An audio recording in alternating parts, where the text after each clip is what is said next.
Olá, vamos para mais uma aula da disciplina de comportamento animal ou ecologia comportamental, já que nós trabalhamos muito com manipulação experimental. Hoje, na nossa aula, nós vamos discutir um assunto muito importante: a defesa animal. Como é que os animais se defendem e por que que eles se defendem? Pois bem, vamos lá, vamos dar início à nossa aula. Primeira coisa que eu pergunto para vocês é: qual o sentido da vida? Qual o sentido da vida? Por que nós vivemos? Por que os animais vivem? Pois bem, algumas razões biológicas simples para isso. Para um animal viver, ele precisa comer. E vocês veem que as disputas por alimentos são muito severas. Aqui você tem uma águia tentando pegar um coelho que está na boca de uma raposa. Os animais brigam por alimento na natureza. Comer é essencial para poder se desenvolver, para poder crescer, para poder atingir a sua maturidade sexual, para poder reproduzir, deixar descendência, cumprir o seu papel darwiniano. Pois bem, nascer, comer, crescer, procriar são assuntos que a gente estuda muito em biologia, como aqui nesse trabalho feito com meus alunos queridos, né? Principalmente aqui com a Alexandra Batold, foi parte do mestrado dela, mostrar como uma lagartinha de borboleta faz para nascer, comer, se desenvolver, se transformar em adulta e reproduzir. Esse nosso trabalho de biólogo de ciência básica é extremamente importante. A maioria das espécies que nós temos aí na nossa natureza são desconhecidas nesses aspectos biológicos básicos. Então, razões para viver. Você precisa nascer, comer para se desenvolver, para atingir a maturidade e se reproduzir. E ao longo desse caminho, há um grande problema que você tem que enfrentar. Não pode ser comido. Um animal que quer chegar até o ponto de se reproduzir tem que escapar da ação dos seus predadores. E esses predadores, assim como esse passarinho aqui, eles podem ter um monte de estratégias diferentes para capturar as suas presas. Estratégias de orientação visual ou pela linha lateral, como essa piraputanga. Sem esquecer que predadores também podem ser presas. Essa aqui é uma foto do José e da Luciana Sabino feita em bonito. Esse cardume de piraputangas estava aqui num rio caçando quando foi surpreendido por douradas, que entraram e predaram para algumas piraputangas desse cardume. Então, o predador também pode ser presa. E ao mesmo tempo que ele tem que ter estratégias de caça, ele tem que ter estratégias de defesa contra os seus próprios predadores. Não podemos esquecer disso quando estamos estudando comportamento animal.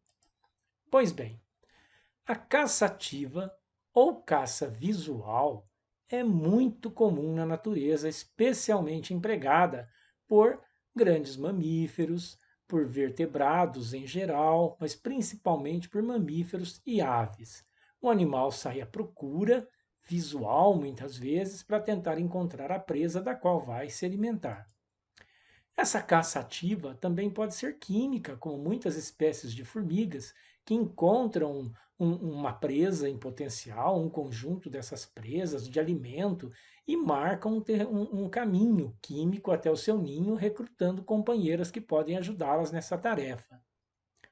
Outras podem fazer caça ativa do ponto de vista tátil, químico, percebendo o ambiente com a sua língua bífida, com a sua fosseta loreal e no menor sinal de movimento atacam e predam o animalzinho que elas têm interesse, um ratinho, uma baratinha, um gafanhoto, um filhotinho de ave que esteja no solo. Também podem apresentar caça por armadilha, por espreita, ou uma palavra muito utilizada em comportamento animal, senta-espera. É difícil dizer, né, que uma aranha está sentada esperando, ela está em espreita. Mas esse termo senta e espera é muito empregado, tá? Então, aranhas são mestres em armadilhas. Elas têm armadilhas de tudo que é jeito. E quando a gente tem a oportunidade de ir ao campo com os alunos, a gente pode até testar essas armadilhas no campo. Vejam esse vídeo. Deixa eu focar, né? Deixa o foco mais aberto, ó. Vai Deixa lá, aí. ó. Só tô Vamos ver se voltando. vai dar certo. Eita, caralho! Viram? Viu? Então, o que que acontece, né? Ali vocês viram uma Glauctenus lagotes saindo do seu ninho em funil, uma aranha-lobo, para pegar uma borboletinha no cerrado que surpreendeu os alunos. Os predadores, quando tomam essa decisão de ir ao ataque na busca por uma presa, eles colocam tudo no balanço de custos e benefícios. O quanto isso está lhe custando do ponto de vista energético, o quanto isso está lhe beneficiando do ponto de vista energético. Eles usarão, portanto, mil e uma variações dessas estratégias para capturar as suas presas, até se parecer como uma ingênua criatura, uma criaturinha linda e bonita como essa daqui. Na verdade, é um predador. Pois bem, por outro lado, as presas têm que desenvolver defesas, que é o nosso assunto principal. Defesas contra a ação desses predadores para a sua sobrevivência, para que atinjam a sua maturidade e a sua reprodução. Essas defesas podem ser caracterizadas e catalogadas em proximais e distais. Há várias definições para os tipos de defesa. As proximais seriam aquelas que funcionam na proximidade, ou seja, quando a presa foi vista e identificada pelo predador e ele vem para cima. O que a presa vai fazer para escapar da ação desse predador? Ou elas podem ser distais, que funcionam à distância, para tentar não ser identificado, por exemplo, ou para divertir o predador. Aqui no caso dessa imagem que eu ilustro, uma lagarta de borboleta que eu fotografei numa figueira, ela apresenta uma defesa proximal muito grande aqui, que é quando o predador se aproxima e tenta apanhá-la ou mordê-la, ele vai perceber que aqui são inúmeros espinhos urticantes que queimam e que transformam essa lagarta então num animal indesejável para muitos predadores. Pois bem, mais alguns exemplos de defesas proximais agora. Defesas que funcionam na proximidade quando um predador chegou perto da presa. Eye spots, falsos olhos. Esses falsos olhos, isso já foi testado, principalmente com as borboletas automeres, que foram as primeiras a serem utilizadas nesses experimentos, funcionam realmente. Eles parecem um animal maior, eles dão a impressão de que é um outro animal que está ali. E eles são exibidos de forma repentina, de forma inesperada para o predador, que é o que a gente chama de um comportamento deimático, um comportamento de causar surpresa, uma surpresa que assusta o predador, que deixa o predador numa situação de indefinição, propiciando a presa que escape da ação desse predador. Vejamos aqui um exemplo na floresta africana, quando um leopardo identifica um bando de chimpanzés. Como que esses chimpanzés reagem? Eles vão apresentar aqui um comportamento deimático. Eles em grupo começam a chacoalhar árvores, balançar galhos e saem correndo todos juntos numa mesma direção, causando uma balbúrdia na floresta. Derrubam galhos, como vocês estão vendo, e isso faz com que o predador hesite, tá? Com relação a esse comportamento deimático. Vejamos um outro aqui, comportamento de resistência física. Esse é um lagarto australiano. E esse lagarto, quando briga com seus inimigos naturais, ele realmente é sangue nos olhos, sabe? É sangue nos olhos, faca no dente. Vejam só. Ele lança um jato de sangue quente, com um odor muito desagradável a partir da sua vista, bem na narina do cachorro, que se afasta rapidamente e vai embora, deixando o animalzinho em paz.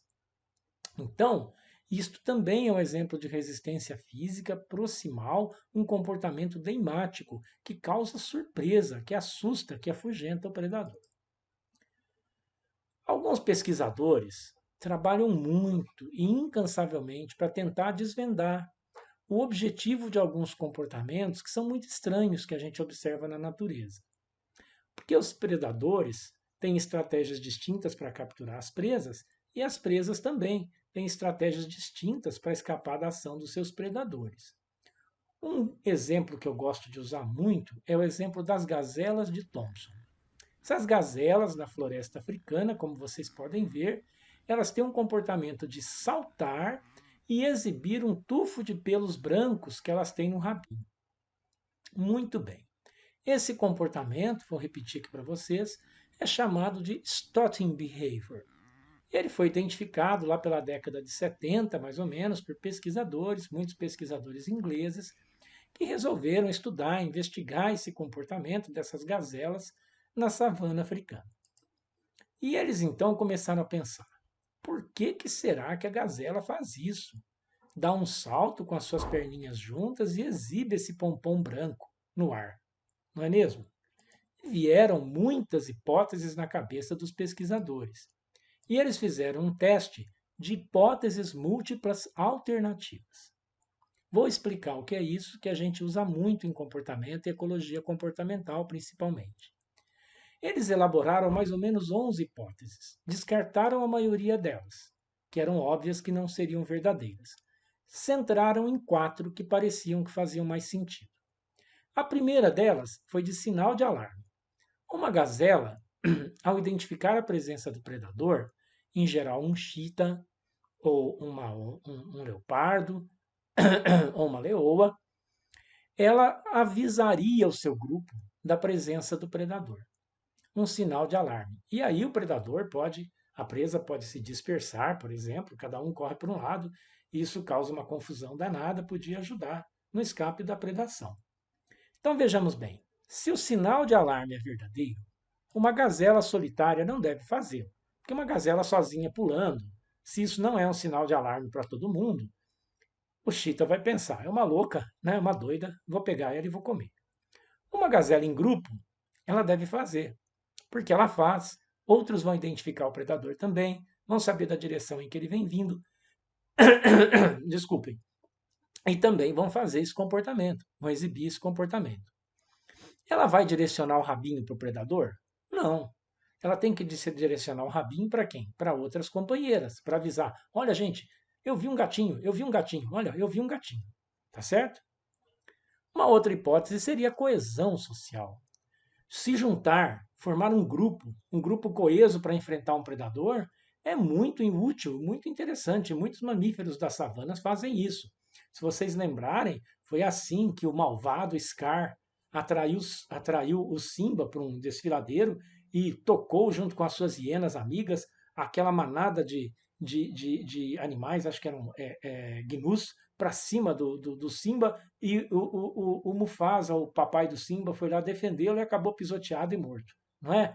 Então, muito triste essa história, e ela poderia ser verdadeira. Se é uma coesão social, uma gazela sozinha deve fazer o Stalking Behavior? Deve fazer, porque ela quer atrair as outras para ficarem juntas com ela, para formar um grupo. Se ela já está em grupo, ela vai fazer? Não, não tem necessidade, já estou em grupo. Ela vai mostrar o rabinho para o predador? Também não. Ela vai mostrar para quem? Para uma outra gazela, porque ela quer. Vamos nos juntar. Um outro pesquisador pensou que poderia ser efeito de confusão. Imagine, gente, você é um predador, você está mirando, tentando colocar uma imagem de procura numa presa sua, dizer: é essa daqui que eu vou predar. Aí ela te vê, ela pula. Aí você fala: nossa, ela pulou, vou correr atrás dela. Aí a outra pula, a outra pula, a outra pula, a outra pula, a outra pula, parece pipoca numa panela. Isso poderia fazer o quê? Distrair o predador, causar uma confusão, um moving behavior. Um comportamento de confusão que faria com que as gazelas fugissem. Uma gazela vai fazer o stalking, então, se ela quer fazer confusão, se ela está sozinha? Claro que não. Uma gazela sozinha pulando, o predador vai falar: gente, vou pegar essa doida. Né? Uma gazela em grupo vai fazer? Vai, porque daí todas elas vão pular, né, causar aquela confusão. Ela vai mostrar o rabinho para o predador? Deve direcionar para o predador, para ele ver aquela coisa branca subindo, subindo e descendo. Não tem necessidade dela direcionar aquilo para uma outra gazela. Mas também poderia ser sinal de percepção. Essas gazelas, muito provavelmente, assistiram às aulas de ecologia, assim como as chitas na floresta, né? Nossas aulas de ecologia comportamental, e elas querem dizer para o seu predador o seguinte: olha, você já foi visto, eu vi você, você foi identificado. O que vai acontecer agora é o seguinte: se você vier atrás de mim, chita, você corre a 110 por hora, mas eu corro a 90. Você consegue manter 110 por 10 segundos. Eu consigo manter 90 por 30. O seu gasto energético vai ser muito grande, a chance de você me pegar é muito pequena. Não faça isso, chita, é bobagem. Você precisa de água, estamos na savana, é muito complicada a vida aqui. Então, uma gazela solitária faria stalking? Sim, porque ela está dizendo para o predador: já te vi, já te vi. Uma gazela em grupo faria? Também faria. Nós vimos um gatinho, nós vimos um gatinho. Vai mostrar o rabinho para o predador? Vai. Vai mostrar o rabinho para outra gazela? Não, vai direcionar para o predador. Feito isso, os pesquisadores foram ao campo, montaram uma campana, uma cabaninha escondida e ficaram 2 anos observando numa área de alimentação e com água o que aconteceria nos contatos entre chitas e gazelas. E conseguiram perceber que a gazela faz o stotting quando está sozinha. Ela faz o stotting quando está em grupo. E ela mostra o rabinho para o predador. Mais do que isso, mais do que mostrar que era um sinal de percepção, eles conseguiram identificar que quando a gazela faz o Stotting Behavior, quando ela faz o Stotting Behavior, pula mostrando o rabinho, se a chita tenta predar, ela falha. Mas ela também, na grande maioria das vezes, olha aqui, ó, ou ela falha ou ela abandona a caçada. Quando a gazela não faz o stotting, ou seja, ela não percebeu a presença do chita, ainda assim o chita na mesma proporção abandona a caçada, porque ele fica lá, tenta, pensa, pensa e fala, e o vento virou, não vai dar certo. 50% das vezes ele falha, mas de 15 a 20% das vezes ele tem sucesso. Muito interessante, não é, gente? Um experimento de hipóteses múltiplas testado no campo. Mas uma defesa muito importante que os animais apresentam na natureza é essa que nós camuflamos aqui para vocês. São defesas distais que funcionam à distância, baseadas na coloração do animal, na morfologia do animal. Quando o animal não quer ser visto ou quer ser visto por um predador. Então vou falar um pouquinho para vocês agora da função defensiva da coloração animal. Muito bem. O sentido de estudarmos o comportamento dos animais, sua morfologia e coloração, é porque isso é muito importante para nós como humanos, desde que nós estamos na Terra, desde mais de 11.750 anos atrás. Nós nos preocupamos, há mais de 30 mil anos, de fato, temos pinturas rupestres mostrando que nós nos preocupamos com o comportamento dos animais, porque eles são úteis para a nossa alimentação, vestimenta, curiosidade, para a nossa própria sobrevivência, não é? Temos que estudar o comportamento dos animais para não nos vermos em situações ruins como essa aqui. Vejam só, vai pescar onde não deve, você vai ver o que te acontece. Estão vendo só? Tem que saber onde vai botar seu anzol na água, aonde vai botar sua linha na água, não é verdade? Pois bem, a função da coloração animal. A cor dos animais tem várias funções. Ela pode estar envolvida com termorregulação, o animal precisa termorregular um ectotérmico, por exemplo. Ela está relacionada com comunicação, comunicação tanto intraespecífica, como nesse caso voltada para o sexo, quanto comunicação interespecífica entre espécies, voltada para a advertência, voltada para a camuflagem, que são assuntos que nós veremos na aula de hoje. Então a coloração do animal nunca tem uma função única. É um conjunto de fatores que foram selecionados para direcionar aquele comportamento ao longo do tempo do processo evolutivo. Tá bem? Muito bem. Esse bicho é muito doidinho, né, gente? Muito bom, então. Quando nós falamos de cor, uma coisa muito importante é lembrar a hora do dia, a intensidade de luminosidade, da onde vêm os raios solares ou não vêm, tá? Os animais podem ser totalmente diferentes dependendo da hora do dia em que a gente está observando eles. Veja só, esse é um riozinho que eu fotografei na Transpantaneira, próximo a Poconé, onde queimou tudo agora no quilômetro 71, mais ou menos. Então aqui vocês estão vendo um rio carregado de jacarés. E a gente enxerga muito pouco esses jacarés durante o dia. A gente vê os que estão na margem, a gente vê alguns na água. Mas se a gente volta lá de noite e a gente projeta uma luz a 45 graus de inclinação, é isso que a gente vê. Tudo isso aqui, gente, são olhinhos de jacarés. Os predadores humanos fazem muito uso disso, do olhinho do jacaré, para identificá-los e predá-los na natureza. Uma covardia, porque se aproximam desse bicho, ele não tem reação nenhuma e o matam com uma paulada ou um tiro na cabeça, uma crueldade tremenda, tá? Muito bem. Então, algumas espécies de animais, por exemplo, como essa borboletinha Pseudoscada erruca, quando estão no interior da floresta, ficam assim, como um fantasminha, totalmente apagadas. A gente só está enxergando essas margens da asa dela porque eu tive que usar flash para fazer essa foto. Mas na borda da floresta, elas são muito iluminadas, muito visíveis. Ficam com um aro dourado nas asas e as asas ficam azuladas. Então, dependendo do ambiente onde o animal se encontra, ele pode ser mais ou menos visível aos seus predadores. Então, dentro da floresta, talvez a camuflagem seja a melhor estratégia de defesa contra os predadores, enquanto na borda da floresta, a conspicuidade talvez seja a melhor estratégia para essa borboletinha, que é tóxica. Se alimenta em alcaloides pirrolizidínicos de verbenáceas, por exemplo, né? E ela é tóxica para alguns passarinhos da borda da floresta, mas talvez não seja para outros que habitam o interior da floresta ou que têm uma certa tolerância à toxidez desse animal. Muito bem. Isso aqui a gente chama de cripticidade ou camuflagem. E aqui a gente chama de conspicuidade ou vistosidade. Muito bem. Cores e formas na defesa do animal.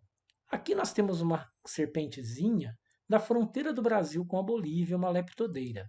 Essa leptodeira pegou um Eleuterodactylus aqui, está engolindo ele, olha, está atacando ele pela cabeça. O predador, na grande maioria das vezes, tenta atacar a presa pela região da cabeça. Porque pense bem, se você atacar olhos, atacar antenas, atacar narinas, você faz o quê? Você desorienta a sua presa. E você pode então subjugar essa presa mais facilmente. Lembre-se disso, inclusive na sua defesa pessoal, tá? O predador, quando vier na sua direção, ataque-o nos olhos, nas narinas, na boca, deixe-o indefeso, deixe-o desorientado. Você terá mais chance de escape. Tudo bem? Muito bem. Sabendo disso, algumas espécies de borboletas resolveram fingir que a cabeça é do outro lado. Assim como várias espécies de animais apresentam esse comportamento que a gente chama de retroorientação. Eu deixo a minha anteninha aqui, como vocês veem, bem disfarçada.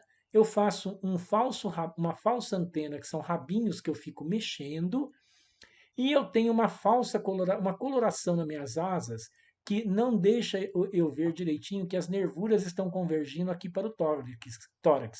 Parece que as nervuras estão convergindo para o final. Então o passarinho, por exemplo, vai pensar que aqui está a cabeça da borboleta. E para a borboleta, melhor perder a cauda do que perder a vida. Muito bem. A gente pode testar isso, fazer manipulação experimental. Veja só. Isso aqui são borboletas em condição de laboratório oferecidas a passarinhos, blue jays.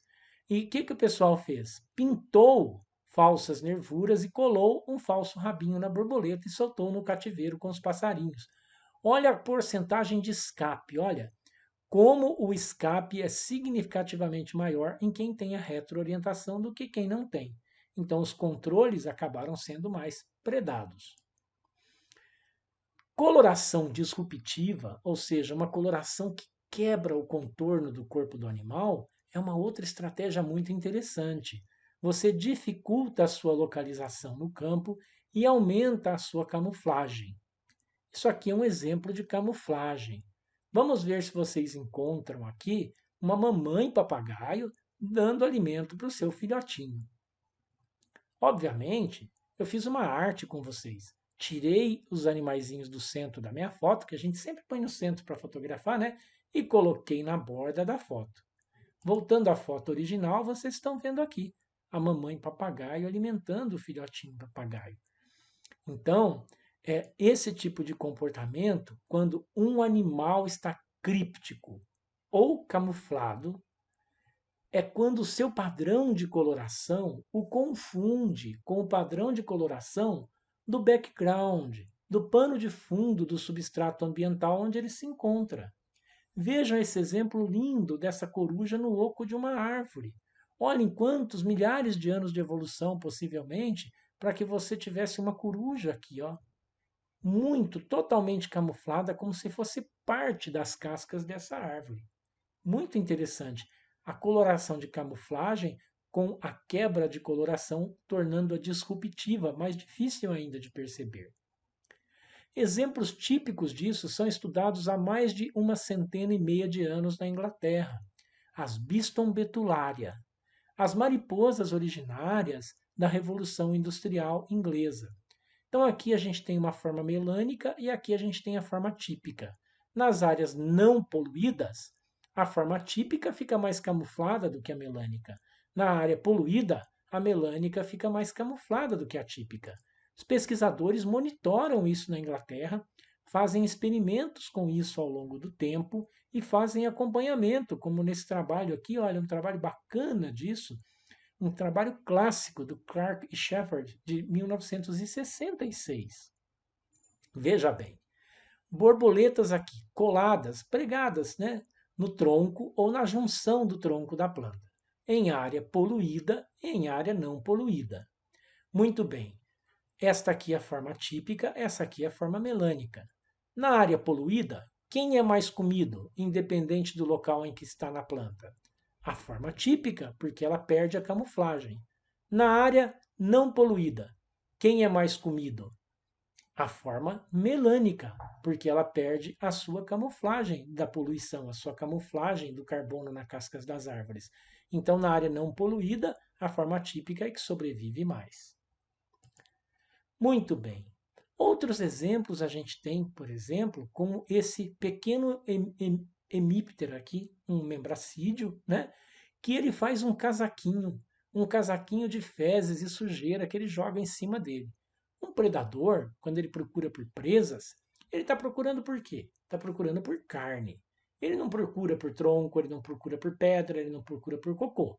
Então, quando você imita pedra, tronco, cocô, flor, isso não é mimetismo, isso é uma camuflagem.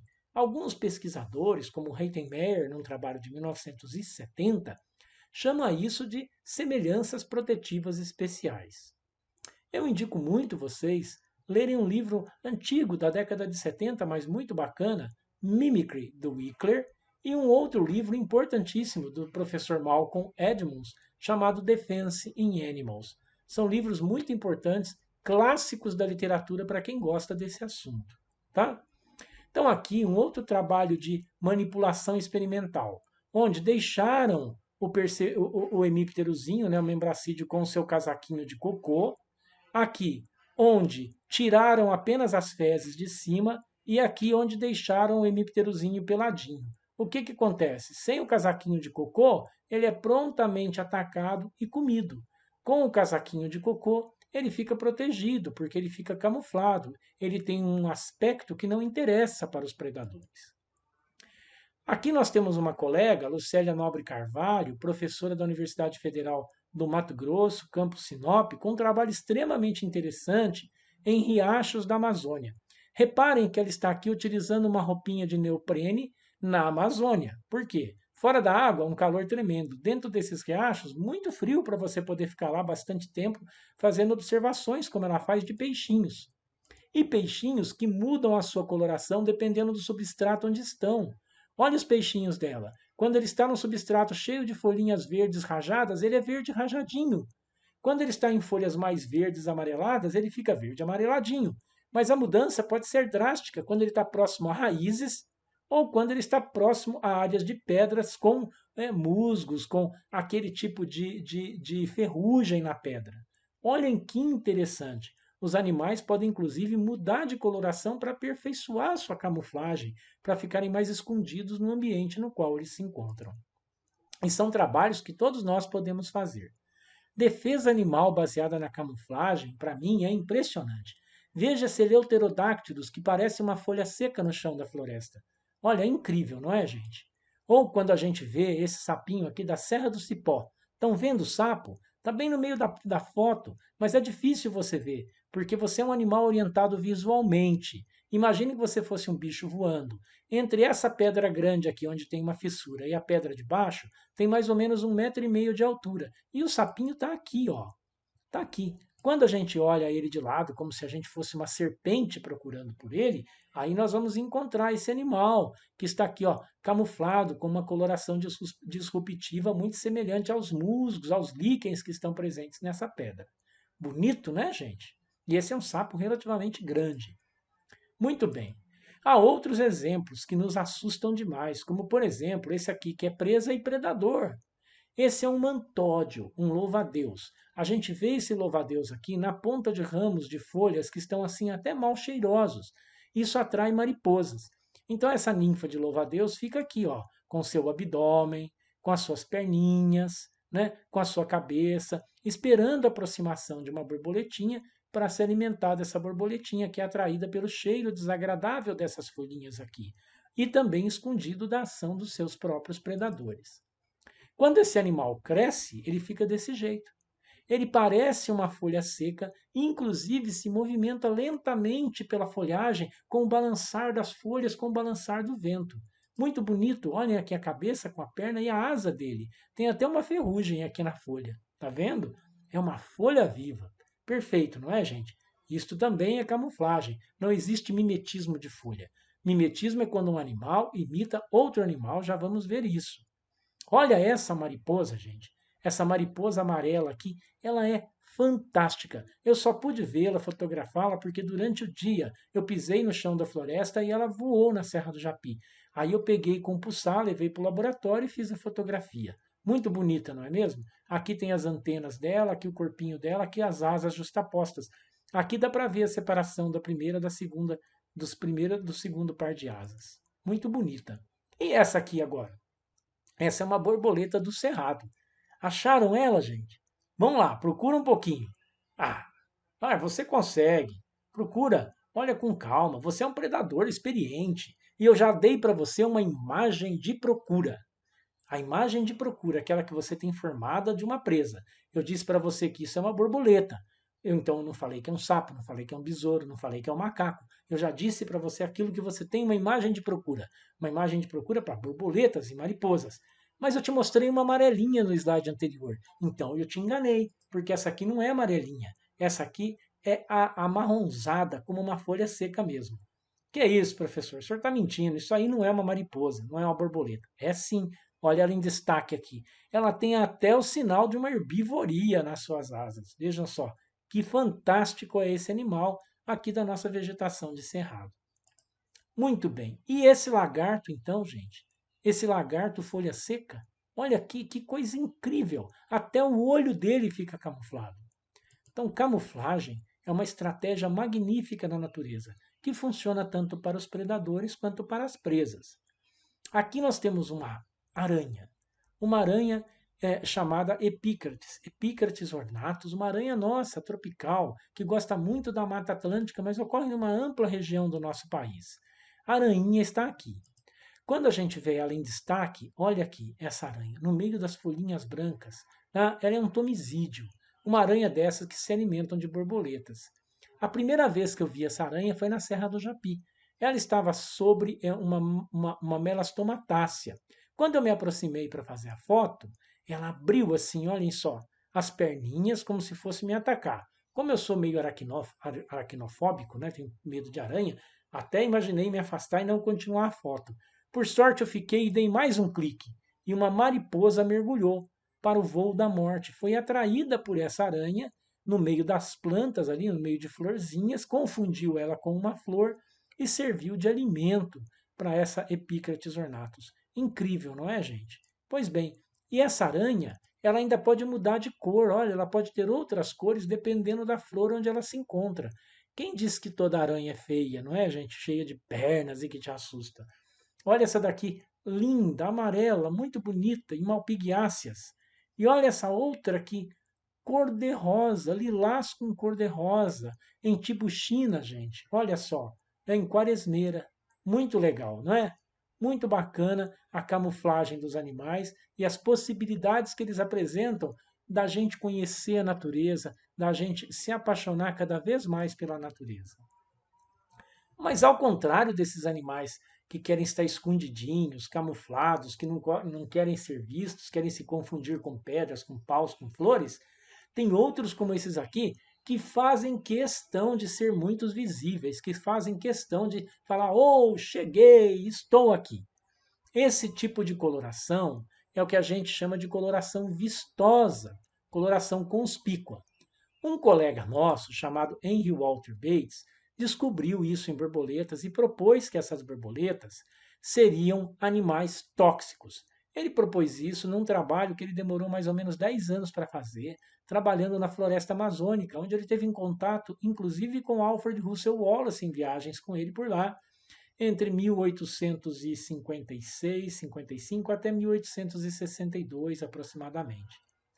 Eles propuseram que esses animais, como essa danauso, como esses outros bichinhos aqui, seriam animais tóxicos ou impalatáveis para os seus predadores. Isso hoje é chamado de coloração, então, de advertência ou uma coloração aposemática. Temos aqui um trabalho clássico do professor Brouwer, publicado na Ecological Chemistry, né, e depois reproduzido na Scientific American, onde ele ofereceu borboletas monarcas a blue jays e notou que o passarinho, num primeiro momento, comia a borboleta e depois vomitava. E aprendia a não mais comer essas borboletas. Ele formava uma imagem agora não de procura, mas de evitação dessas borboletas. Muito interessante. Então o Bates propôs que essas borboletas de voo lento, voo calmo, mas que são tóxicas ou impalatáveis, seriam borboletas aposemáticas impalatáveis que estariam servindo de modelos para outras borboletas que nada tem de ruim, nada tem de desagradável, nada tem de tóxico, mas que imitam aquelas anteriores para poder se beneficiar dessa imitação. Elas parasitam a forma, a morfologia, a cor da outra borboleta, fazendo uso disso para escapar dos predadores, sem o gasto energético de produzir substâncias químicas tóxicas. Esse modelo hoje é conhecido como mimetismo batesiano, quando nós temos um modelo tóxico aposemático impalatável e um mímico palatável. Pois bem, o mimetismo batesiano, então, ele é hoje muito conhecido. Aqui são todos pares de borboletas, olha só, tóxicas e não tóxicas. Vejam que vocês conseguem perceber, né, que as não tóxicas parecem que são um pouquinho menores do que as tóxicas. Então você reforça uma imagem de evitação e você imita aquelas outras borboletas, né? Isso existe para besouros, isso existe para uma série de animais já muito bem documentados na natureza. Esse aqui é o Henry Walter Bates, que nasceu em 1825 e faleceu em 1892. Aqui um desenho de época, né, dele caminhando com o Wallace pela floresta brasileira, pela floresta amazônica. Quero apresentar um caso para vocês muito interessante, que é uma semelhança protetiva especial. Isso é muito difícil a gente dizer, classificar, para que serve uma coisa como essa, tá? A gente consegue demonstrar como ela funciona, tudo direitinho, mas não dá para classificar como camuflagem ou como mimetismo. É uma estratégia de engodo. Aqui nós temos uma vespa chamada Zaspilotynus trilobatus. E ela está fazendo aqui uma cópula com uma flor. Ela está copulando uma flor de Draclea glyptodon, que é uma orquídeazinha pequenininha assim, olha, muito pequenininha, assim como a vespa. Essas orquídeas, elas costumam florescer na savana australiana depois de fogo. Qual que é a história da vespa? A vespa fêmea não tem asa, a vespa macho é alada. A vespa fêmea vive no substrato ambiental, embaixo da terra se alimenta de larvas de insetos. E aí essa vespinha ela surge no campo uma semana antes, mais ou menos, uma semana antes, mais ou menos, do que as fêmeas surgirem, surgem os machos. Eles começam a se alimentar, eles começam a fabricar bastante espermatozoide, eles começam a voar para lá e para cá. Quando a fêmea sai do solo, ela sobe num raminho e começa a liberar um feromônio de atração sexual. Esse feromônio de atração sexual atrai a vespa, que vem, arrebata, o macho arrebata a fêmea, sai voando com ela, vai com ela até uma inflorescência onde ela se alimenta enquanto ele copula, depois ele, num ato muito romântico, joga ela no chão, taca ela fora. Ela fica assim desenganada da vida, vai para o substrato e nunca mais sai de lá. Vai pôr os seus ovinhos embaixo do solo, revoltada que ficou, não quer mais saber de macho na vida dela, e assim fecha o ciclo dela. Essa orquídea aqui ela desenvolveu uma estratégia danada. Ela produz uma pétala que parece com o corpinho da fêmea da vespa. E tem várias espécies de orquídeas, cada uma engana uma vespa. Ela tem aqui, olha, nessa pétala uma alavanca. E aqui ela tem uma outra pétala onde ela tem uma polínia. E aqui é o estigma, tá? Então ela tem uma polínia que é uma bolsinha de pólen, que ela vai querer colar nas costas da vespa macho. Ela cola isso nas costas da vespa macho, solta a vespa macho para ir passar esse pólen numa outra planta, né? Numa outra orquídeazinha que esteja ali perto. Para atrair, ela não tem apenas a forma, ela libera um cheiro muito parecido e mais forte, com um odor mais acentuado do que o da própria fêmea da vespa. Ela deixa as vespinhas malucas nesse engodo sexual dela. Olha aqui um vídeo mostrando isso para vocês. Uma orquídea, nessa orquídea, né, Glyptodon. Olha lá, a vespa chega, fica louca. Vespas até brigam por essa falsa fêmea, né? Olha só que enganação, né, gente? Meu Deus do céu, parece uma enganação terrível isso, né? Aí ela ficou presa aqui, está colando uma polínia nela. Como aqui a gente já vê numa outra espécie de orquídea, essa aqui ó, já está com as políneas coladas na bundinha dela, tá vendo? O gaster dessa vespinha já tem políneas coladas e elas ficam tão excitadas com o cheiro, olha as políneas lá, que elas chegam a ejacular, elas chegam a lançar espermatozoides sobre essas pétalas. Incrível, não é, gente? Uma enganação que as plantas estão fazendo com os animais, tá? Muito bem. Eu estudei vespas no meu mestrado. Vespas pompilídeas, como essa daqui, que são vespas caçadoras de aranhas. Essas vespas pompilídeas, elas caçam a aranha, paralisam a aranha, enterram a aranha no substrato e põem um ovinho na aranha. Esse ovinho sai uma larva que devora a aranha ao longo de um mês. Ela é devorada viva. Começa a ser devorada pelas partes mais viscerais e deixa o sistema nervoso por último. Como ela não tem freezer, né?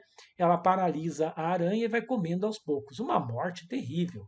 Coisa para filme de Alien, tá certo? Então aqui vocês têm uma que eu fotografei aqui no cerrado, atacando e paralisando uma aranha que ela vai levar para o ninho dela. Tudo bem? Então essas vespas aqui, elas são aquelas também chamadas de vespa mata-cavalo. Então elas são modelos aposemáticos, porque a picada delas, podem acreditar em mim, dói muito, dói demais, tá? Pois bem, esse aqui que vocês estão vendo não é uma vespa. Não é uma vespa, garotinho. Isso aqui é um gafanhoto. Isso aqui, de fato, é uma esperança. Aqueles gafanhotos tetigonídeos de longas antenas filiformes. Tá? A esperança, aquela esperança verde que vem para sua casa à noite. Eu encontrei no meu mestrado esperanças dessas aqui que imitam a vespa. Isso é um mimetismo batesiano. Ela imita a vespa em forma, em cor, em comportamento, gente. Olha só, aqui nós temos Scaphoura nigra, o bicho que eu estudei, e a vespa modelo. Reparem para vocês verem, o tamanho da antena é longo e filiforme, vem até aqui, mas ele parece que é curtinho, como o tamanho da antena da vespa. Também nós temos aqui, olha, o prolongamento, a pontinha amarelada, também tem a pontinha amarelada. A cor, a forma, tudo. O que eu notei foi o seguinte, que aqui tem o inverno, o verão, inverno novamente, tá? Uma passagem de ano. É seca, chuva, seca. No nosso Brasilzão é isso. Aqui o número de indivíduos. Vejam só, o gafanhoto que eu estudei, as esperanças, eles ocorrem no verão. Março, abril, maio, eles predominam. As vespas têm no campo o ano todo. Tá? Então, no verão, os gafanhotos podem até ser mais abundantes do que as vespas no campo. Tá certo? Isso nos surpreende, porque isso poderia quebrar o mimetismo. Mas não quebra, porque além da semelhança em morfologia, coloração, sobreposição de habitat, esse problema do número aqui ele é superado, porque nesse período do ano aqui, predadores novos, aves jovens estão aprendendo a se alimentar. Quando os predadores estão formando imagem de procura e imagem de evitação, não tem nenhum mímico no campo. Então eles têm tempo de tomar quantas ferroadas, sentir o gosto ruim de quantas vespas eles quiserem, até que eles encontrem um gafanhoto pela primeira vez. Além disso, essa esperança que eu estudei, ela é danada. Ela tem 3 padrões de coloração. Isso se chama de polimorfismo. Para Malcolm Edmonds, polimorfismo é uma das maiores defesas que uma presa pode ter contra os seus predadores, porque você tendo várias formas na natureza, você dificulta a formação de imagem de procura por parte de um predador. Cada vespa dessas imita, cada gafanhoto desses imita um tipo de vespa diferente, gente. O que caracteriza isso como um polimorfismo mimético. Lindo, não é mesmo? Isso é maravilhoso, tá? Muito bem. Aqui vocês têm uma espécie de gafanhoto, Chalognathus phalanx, um cantáride, que ele tem esse polimorfismo. Além dele ser tóxico, impalatável, esse gafanhoto também é polimórfico. Então, como diz o Edmonds, talvez a maior defesa seja o polimorfismo, porque dificulta a formação de imagem de procura pelos predadores. Tá bem? Para a gente finalizando a nossa aula, para quem não acredita em mimetismo, para quem não acredita na seleção natural de características adaptativas, eu mostro alguns exemplos para vocês. Isso aqui que vocês estão vendo não são vespas. Isso aqui é um mantíspide, um neuróptero que imita a vespa. Isso aqui, gente, olhe bem, olha a anteninha. Isso aqui é uma mariposa que imita a vespa. Ela não tem as asas com as dobras de asa de vespa, mas ela tem uma cor que imita a dobra de asas. Ela tem um abdômen grosso, como de mariposas, mas ele é meio transparente aqui, parecendo que é mais fininho para enganar os predadores. Olhe nesse caso aqui, gente. Isso aqui é uma vespa fotografada na mesma planta, na mesma hora que esta mariposa na Serra do Japi. Olha a anteninha da mariposa aqui. Olha ela imitando a cintura fina. Olha o abdômen, gente. Se isso aqui não foi uma seleção convergente, não é? Se isso aqui não é um mimetismo convergente, ou seja, essa mariposa está parasitando a forma dessa vespa. Porque ao imitar a vespa, ela pode confundir predadores, que podem uma hora ou outra acabar mordendo uma vespa também. Tá? Olha que mimetismo fantástico, gente. Eu adoro mimetismos, acho eles muito bonitos, tá? Isso aqui do cerrado, veja bem, isso aqui não é uma formiga, não é uma daquelas paquicôndilas grandonas, aquelas formigonas que a gente vê na nossa vegetação de cerrado, muitas vezes indo até em nectários extraflorais. Isso aqui é uma aranha, Zuniga magna. E nós temos muitos mirmecofitismos, muitas aranhas, né, que fazem mirmecomimetismo, ou seja, tem um mimetismo para imitar formigas, porque em sendo pequenininhas essas aranhas, elas são pequenas, em se parecendo com formigas, algumas delas conseguem até andar nas trilhas das formigas e predar as próprias formigas às quais elas se alimentam. Olha que legal, né, gente? Muito bem. O estudo da coloração e do comportamento animal, ele além de importante em vários aspectos da ecologia, genética e zoologia, ele abre as portas da gente para o resgate da história natural. Vocês viram nessa aula o quanto a gente estuda, estudando comportamento, coloração, a gente precisa de morfologia, de fisiologia, estudar o ambiente, estudar ecologia, saber variação climática, saber local de planta, onde é que está, onde é que não está, o que come, o que não come, faz com que a gente se sinta muito multidisciplinar, que a gente se sinta muito dentro da história natural. Eu acho que ele nos torna biólogos muito mais completos. Agradeço muito vocês por terem prestado atenção em mais essa aula. Fiquem bem, fiquem em paz com essa foto aqui do meu amigo Zé Martins da Silva Júnior, de Fernando Noronha, os nossos golfinhos rotadores, tá? E na próxima aula nós conversamos mais um pouquinho. Muito obrigado e até a próxima. Fiquem com a ciência que nós fazemos, porque nós estamos com vocês na defesa da ciência, na defesa da educação. Até mais!